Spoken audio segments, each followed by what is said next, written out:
गुहागर तालुक्यातील धोपावे गावात दरवर्षीप्रमाणे यंदाही श्रीकृष्ण जन्माष्टमीनिमित्त गावकऱ्यांनी पारंपरिक पद्धतीने मल्लखांब दहीहंडी फोडून उत्सव मोठ्या आनंदात साजरा केला।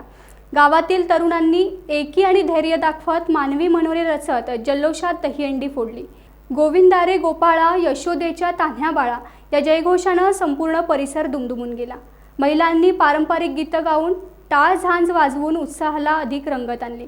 धोपावे गावातील हा सोहळा दरवर्षी गावाच्या एकात्मतेचा आणि सांस्कृतिक परंपरेचं प्रतीक म्हणून साजरा केला जातो।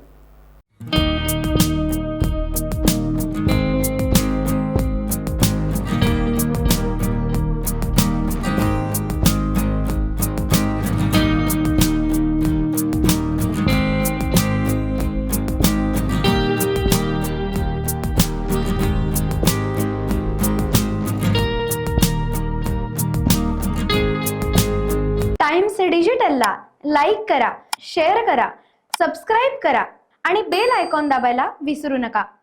Times digital.